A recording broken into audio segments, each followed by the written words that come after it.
علیہ وسلم.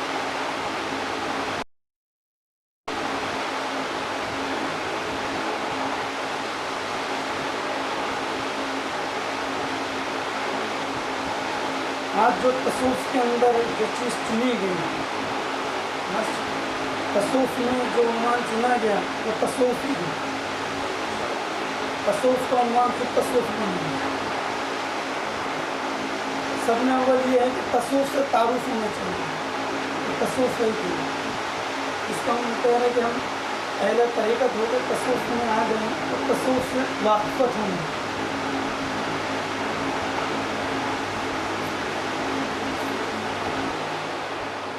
تصوف کیا ہے؟ تصوف سے دین سے کیا کچھ ربطہ ہے یا نہیں، کچھ ربط ہے یا نہیں،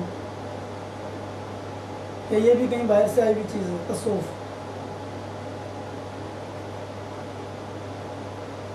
ایک حدیث مبارک کا مفہوم ہے کہ سرکار دو جہاں صلی اللہ علیہ وسلم فرماتے ہیں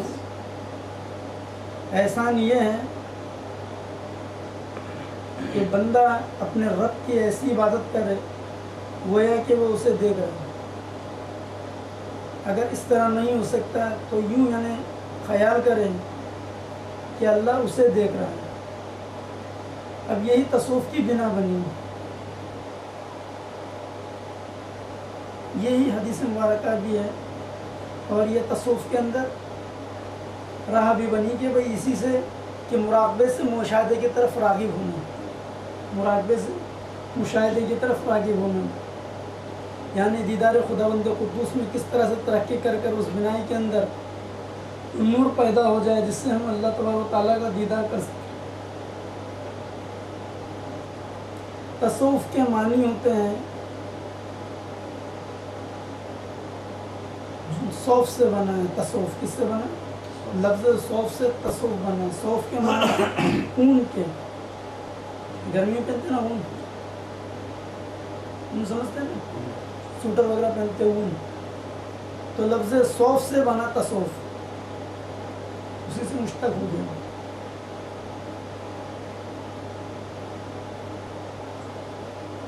بتاتے ہیں کہ حضور اکرم صلی اللہ علیہ وسلم جو مدینہ منورہ تشریف لائے ہجرت فرما کر، تو 40 لوگ جو ہے آپ سے گوشہ نشین میں بندگی کرنے کی اجازت طلب فرمائی. تو سرکار نے ان کو اجازت عطا کی تو وہ تاریخ دنیا ہو کر عبادت و ریاضت و ذکر کے اندر اسی مشغلے کے اندر دن رات گزارنے لگے. اور وہ جو لباس پہنتے تھے وہ اون کا لباس تھا، اسی سے صوف بنا، اسی سے صوفیہ بھی بنا، انہیں کو لوگ صوفیہ کہنے لگے. قرآن میں مختلف مقامات پہ یہ غور و فکر کا مقامات آیا ہے، اسی سے تصوف کی تعلیم تربیت شروعات ہوئی. اور حضور اکرم صلی اللہ علیہ وسلم کو بھی یہ لباس پسند تھا. اٹھا کے دیکھو سورہ یا ایھا المزمل، یا ایھا المدثر، کہ کپڑا اوڑھنے والے، کپڑا پڑھنے والے.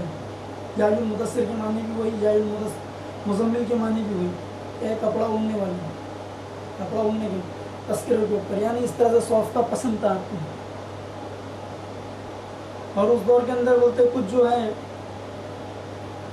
لکڑی کے اندر جو ہے وہ اون کے کپڑا باندھ کر جو ہے خانہ کعبہ کی صفائی کرتے تھے، تو ان کو بھی صوفی کہا گیا، ان کو بھی صوفی کہا گیا نا، صفائی کرنے والے. اب صوفیہ کرام نے اس کے مطلب و معنی کیا لیے، یعنی اپنے خیالات کو پاک کرنا غیر اللہ سے، غیر اللہ سے اپنے خیالات کو پاک کر کر یعنی اللہ تبارک و تعالیٰ کی طرف لگا دینا. یہ تصوف کی بنیاد بنی. اب تو لفظ توحید اٹھا کے دیکھو، توحید کے معنی تمام اضافات کو نفی کر دینا، تمام اضافات کی نفی کر دینے کا نام توحید ہے. تو تصوف بھی وہی چاہتا ہے جو توحید چاہتی ہے. تصوف کی بھی تعلیم وہی ہے جو توحید کی تعلیم ہے، اور توحیدی کی تعلیم تصوف کے اندر جہاں بجا ہے. اور سرکار دو جہاں صلی اللہ علیہ وسلم کی پوری زندگی تصوفی ہے. اب یہ پوری زندگی مبارکہ تصوف سے بھری پڑی ہے.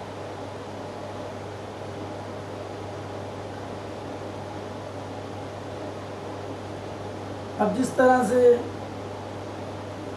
سرکار کے دور کے اندر جنگ و جدل ہوتے رہے، لوگوں کو اتنی فراغت نہیں ملی۔ اب جب حضرت علی کرم اللہ وجہ کا دور آیا، دور خلافت آپ کے شروع ہوا اور جنگیں کچھ کم ہو گئی، جنگیں کچھ کم ہو گئی، اس وقت لوگ جو ہے بندگی کی طرف زیادہ سے زیادہ مائل ہونا چاہ رہے تھے اور ترقی بندگی کرنا چاہ رہے تھے، کس طرح سے ہماری بندگی میں ترقی ہو جائے۔ تو پھر انہوں نے نئے نئے طریقے جو رائج فرمائے، اس کا نام تصوف رکھا گیا، اسی کا نام تصوف رکھا گیا تاکہ ترقی ہو۔ اور حضور حضرت علی کرم اللہ وجہ سے آپ کو فیضیابی ہوئی، اسی وجہ سے کئی سلاسل جو ہے آپ سے ہی منسوب ہے، کئی شجروں میں حضرت علی کرم اللہ وجہ کا ہی نام ہے، کیونکہ آپ سے ہی فیضیابی حاصل ہوئی۔ اور اب یہ تو مختصر خاکہ سمجھ میں آنے کے لیے، یہ کیا ہے؟ مختصر خاکہ ہے کہ بھائی دین سے کس طرح سے قربت ہوئی ہے، اور تفصیل اس کی بہت ساری ملے گی، مختصر خاکہ اپنی سمجھنے کے لیے کہ یہ مراقبے سے مشاہدے کی طرف راغب ہونے کے لیے جو طریقے رائج کیے ہیں یہ تصوف ہے۔ اب جس طرح سے اسلام کے ارکان ہیں اسی طرح سے تصوف کے بھی ارکان ہیں، جس طرح سے اسلام کے ارکان ہیں، نماز روزہ حج و زکوٰۃ ارکان بنے، اسی طرح سے جو ہے تصوف کے بھی ارکان بنے۔ تو تصوف کا پہلا ارکان، تصوف کا پہلا رکن علم، تصوف کا پہلا رکن، پہلا پلر علم ہے، یعنی علم حاصل کرنا۔ کیا حاصل کرنا؟ علم حاصل کرنا، علم کا ہونا، یعنی شریعت کا بھی علم ہو اور تمہیں طریقت کا بھی علم ہو۔ اب اس کے لیے حضور صلی اللہ علیہ وسلم کیا فرماتے ہیں کہ طالب العلم فرضۃ علی کل مسلم والمسلمات، ہر ایک کے اوپر علم سیکھنا فرض ہے، ہر ایک پر علم سیکھنا فرض ہے۔ علمی ہے جو مرید کی مراد کو کھولتا ہے، علمی ہے جو مرید کی مراد کو کھولتا ہے، یعنی مرید کو مراد تک پہنچاتا ہے۔ اب صوفیہ کرام ایک لفظ استعمال کرتے ہیں عیان ثابتہ، عیان ثابتہ، صوفیہ کرام فرماتے ہیں عیان ثابتہ ایک لفظ ہے جس کے معنی ہوتا ہے کہ تمام موجودات کا علم، وجود کے اعتبار سے علم الہی میں موجود تھا، تمام موجودات کا علم الہی میں موجود تھا۔ اب میں ایک سوال پوچھوں کہ آپ کائنات میں آنے سے پہلے کہاں تھے؟ کائنات میں آنے سے پہلے کہاں تھے؟ علم الہی میں موجود تھے، کہاں تھے؟ علم الہی میں موجود تھے کائنات میں آنے سے پہلے۔ اب اس کی ایک زندہ مثال ایسی ہے کہ جو انسان انگلش جانتا ہے، اردو جانتا ہے، ہندی جانتا ہے، اگر میں اس سے پوچھوں کہ بھائی آپ فرینچ زبان میں، چائنیز زبان میں اپنا نام لکھیں، لکھ پائے گا کیا؟ ہاں جی، کسی اور زبان کے اندر لکھنے کے لیے کہا جائے تو لکھ نہیں سکتا، حالانکہ وہ کسی اور زبان کے اندر گریجویشن کیوں نہ حاصل کر لیا ہو، کسی اور زبان میں ڈگری کیوں نہ حاصل کر لیا ہو، مگر وہ دیگر جو ہے علمی زبان کے اندر وہ جاہل کا جاہل ہی ہے، زیرو کا زیرو ہی ہے۔ کیوں نہیں لکھ سکتا؟ کیونکہ اس کے علم میں نہیں، اس وجہ سے نہیں لکھ پا رہا، کیونکہ اس کے علم میں نہیں، اس لیے نہیں لکھ پا رہا۔ تو پتہ کیا چلا؟ علم میں ہے تو ظہور ہوگا، علم میں ہے تو ظہور ہوگا، ورنہ نہیں ہوگا۔ تو تمام کائنات جو تھی اللہ کے علم الہی میں موجود تھی، تو جب تک علم ہی نہیں حاصل ہوا تو تمیز نہیں کر سکتا۔ تمام عمل کا جو امام ہے وہ علم ہے، تمام عمل کا امام علم ہے۔ اب میں یہ پوچھتا ہوں کہ بھائی خلافت دی گئی ہے، خلیفہ بنایا گیا، کیوں بنایا گیا؟ وجوہات کیا ہے خلیفہ بنانے میں؟ کیا عبادت کے لیے بنایا گیا؟ اگر عبادت کے لیے ہم مان لیتے کہ عبادت کے لیے، تو یہ بات تو فرشتے بھی کہہ رہے تھے، یہ اللہ کہتے ہیں بندگی کے لیے ہم نہیں ہیں، یہ تو معروضہ وہ خود بھی پیش کر رہے تھے کہ نہیں۔ تو خلیفہ جو بنایا گیا ہے عبادت کے لیے نہیں بلکہ ہدایت کے لیے. کس کے لیے؟ عبادت کے لیے خلیفہ نہیں بنایا گیا. عبادت کے لیے تو اللہ تبارک و تعالیٰ کوئی فرشتے کی کمی نہیں تھی. ہدایت کے لیے بنایا گیا. مگر ہدایت بغیر علم کے کیسے ہو سکتی ہے؟ ہدایت جو ہے بغیر علم کے کیسے ہو سکتی ہے؟ تو بغیر علم کا جو بھی یعنی عبادت کیوں نہ ہو, ہدایت کیوں نہ ہو, وہ گمراہی کے اندر شامل ہو جاتی ہے. اب مشرکین کو اٹھا کے دیکھ لو, وہ جو بھی یعنی بندگی کر رہے ہیں, علم نہ ہونے کی وجہ سے بندگی کر رہے نہیں ہے. ان کی بندگی کو کیا کہا گیا؟ شرک کہا گیا. ان کی بندگی کو شرک کہا گیا, ان کو مشرکین کہہ دیا گیا, کیونکہ صحیح علم نہیں تھا, صحیح ہدایت نہیں تھی. تو پہلی جو شرط ہے وہ علم کی ہے. کس کی ہے؟ علم کی ہے. اور علم اللہ تبارک و تعالیٰ نے انسان کے اندر ودیت فرما دی ہے. علم آدم اسماء کلھا, آدم علیہ السلام میں اور فرشتوں میں عبادت کی مناظرہ نہیں ہوا, عبادت کا مناظرہ نہیں ہوا بلکہ علم کا ہوا. یہ مناظرہ نہیں ہوا کہ کون کس سے زیادہ یہ بندگی کیا ہوا. مناظرہ اس بات پہ ہوا کہ علم کس کے پاس زیادہ ہے. تو آدم علیہ السلام کو علم کی وجہ سے فضیلت عطا ہو گئی, علم کی وجہ سے فضیلت عطا ہو گئی. علم آدم اسماء کلھا, ان کو کہنا پڑا یہ اللہ تو پاک ہے, ہم اتنا ہی جانتے ہیں جتنا تو نے ہمیں بتایا. اور اللہ تعالیٰ بھی ان سے یہی معجزہ کر رہا تھا کہ نہیں, یہی بات کہہ رہا تھا کہ نہیں, جو میں جانتا ہوں تم نہیں جانتے, میں جو چیز میرے علم میں ہے وہ تمہارے علم میں نہیں. تو پہلی شرط جو آئی ہے وہ علم کی آئی ہے کہ علم کا حاصل کرنا ضروری ہے, کہ علم ہونا چاہیے. بغیر علم کی تمیز نہیں ہو سکتی, بغیر علم کی ہدایت نہیں ہو سکتی. اور جو ہے جاہل نہ ولی بن سکتا ہے, نہ رشد و ہدایت کا ہادی بن سکتا ہے. کیونکہ خلیفہ جو ہدایت کرنے والا, ہدایت کرنے والے کو ہادی بولتے ہیں, ہدایت کرنے والے ہادی. اور ہادی کے پاس خود یہاں علم نہیں ہے کس چیز کی ہدایت کرے, کس چیز کی ہدایت کرے, اس کا علم ہونا ضروری ہے, اس کے علم کے لیے شرط ہے. تو خلیفے کے اوپر علم حاصل کرنا بھی کمپلسری ہو گیا, فرض ہو گیا. اب قرآن کی شروعات دیکھ لو آپ اٹھا کے, اقرا سے ہو رہی ہے, اے محبوب پڑھیے, پڑھنے سے شروعات ہو رہی ہے, یعنی علم سے شروعات ہو رہی ہے. کہاں سے ہو رہی ہے؟ کہنے مقصد علم سے شروعات ہو رہی ہے. تو یہ پہلا یعنی رکن تصوف کا کیا ہے؟ پہلا رکن تصوف کا کیا ہے؟ تصوف کا پہلا رکن, پہلا پلر علم ہے. کیا ہے؟ تو ہر ایک پر فرض ہو گیا نا علم. پہلا رکن علم ہے. اس کے بعد دوسرا رکن جو آ رہا ہے وہ عمل ہے. کیا ہے؟ عمل ہے. کس طرح سے عمل؟ خلوص کے ساتھ, اخلاص کے ساتھ. کس طرح سے؟ اخلاص ہونا شرط ہے, خلوص ہونا شرط ہے.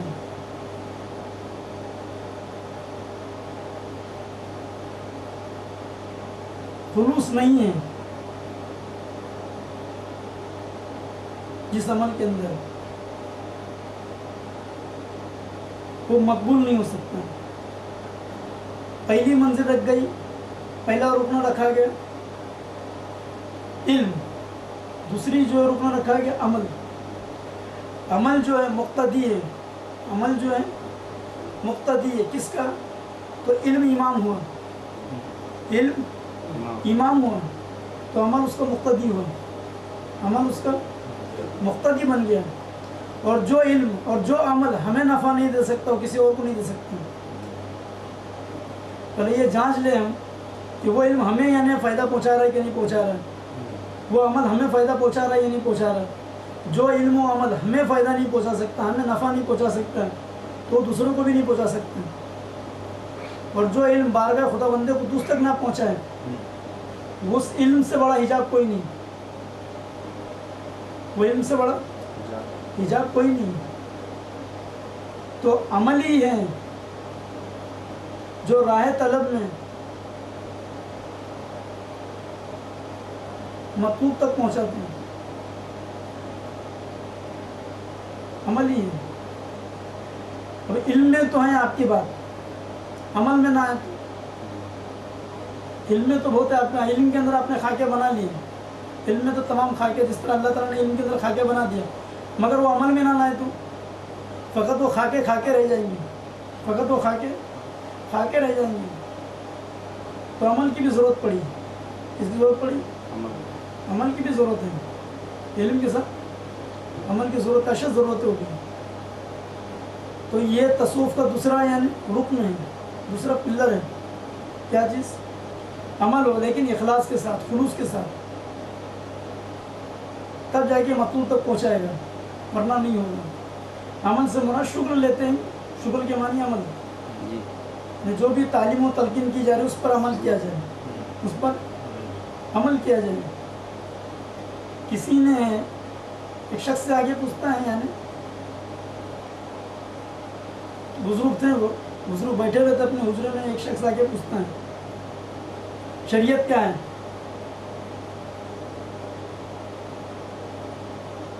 تو کیا بولتے بھائی، بول کے دکھاؤں؟ سنی بھی دیکھے گا یا دیکھی بھی لے گا؟ تو بولے حضور دیکھی بھی اچھی ہے. تو بولے مسجد کے اندر لوگ نمازیں پڑھ رہے ہیں، جا کے وہاں پہ چونٹی لے لینا. بس کیا لے لے؟ چونٹی لے لے. وہ گئے، وہ جا کر چونٹی لیا. چونٹی لینا تھا کہ ان کے سلام پھر ساتھ دے دیے. تو آیا پھڑ پھڑا کے، بولے کیا؟ بولے یہ شریعت ہے. کیا یہ شریعت ہے؟ تو عمل اخلاص کے ساتھ ہونا چاہیے. عمل اور جو یہ کہہ رہا ہے کہ عمل سے یعنی گریز کر رہا ہے، عمل نہیں کر رہا ہے راہ میں آ کر، تو بات نہیں بننے والی. اس لیے صوفیہ کرام نے اس کے اندر اشکال رکھے ہیں. یہ دوسرا پلر ہے. اب اٹھائیے آپ تیسرا پلر کی طرف آئیے جو اہم ہے. یہ دو مقام طے ہوئے، علم کا مقام، شریعت و طریقت کا علم ہو، اس کے بعد عمل ہو اخلاص کے ساتھ. عمل ہو اخلاص کے ساتھ. اب اس کے بعد جو تیسرا پلر ہے وہ اہمیت کا حامل ہے. اب آگے بلند مقام چل رہی ہے، تیسری منزل پہ آ رہی ہے. تو تیسری منزل یہ ہے کہ ہم اپنے باطن کے اندر حال پیدا کریں. کیا پیدا کریں؟ حال پیدا کریں. کچھ حال تو ہونا چاہیے کہ نہیں. اب گفتار میں تو صوفی دکھ رہے، گفتار سے صوفی نظر آ رہے ہیں. جیسے ابھی آپ بیٹھے ہیں بھائی، اتنے لمبی داڑھی ہیں، زلفیں ہیں، امامہ ہیں، چوگا ویسا ڈال رکھا ہے، تو کوئی بھی آپ کو صوفی صاحب بول دیں گے. صوفی صاحب کہاں جا رہے؟ بولتے ساتھ آپ کلی کھل گئے، آپ کی عزت افزائی کر دیا تو کلی وغیرہ کھل گئی. اب صوفی تو سن لیے نا. اب باہر سے تو صوفی نظر آ رہے، اندر بھی حال کے اندر صوفی ہے کہ نہیں؟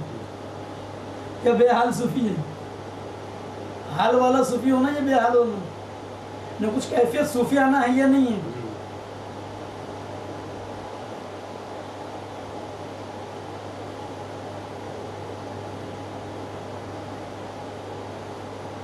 صوفی کیونکہ تصوف کا تاجدار ہوتا ہے. صوفی تصوف کا تاجدار ہوتا ہے.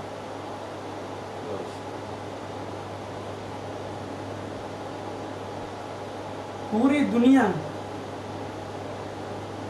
اللہ سے آنکھ کیوں نہ بند کر لے، مگر اس کا اثر ہر جگہ موجود ہے. اس کا اثر ہر جگہ موجود ہے. پتھر کے اندر جو ہے غیر محسوس نظر آتا ہے. پتھر میں غیر محسوس نظر آ رہا ہے. نباتات کے اندر ناقص نظر آتا ہے، اور انسان میں کامل نظر آتا ہے. انسان میں کامل نظر آتا ہے.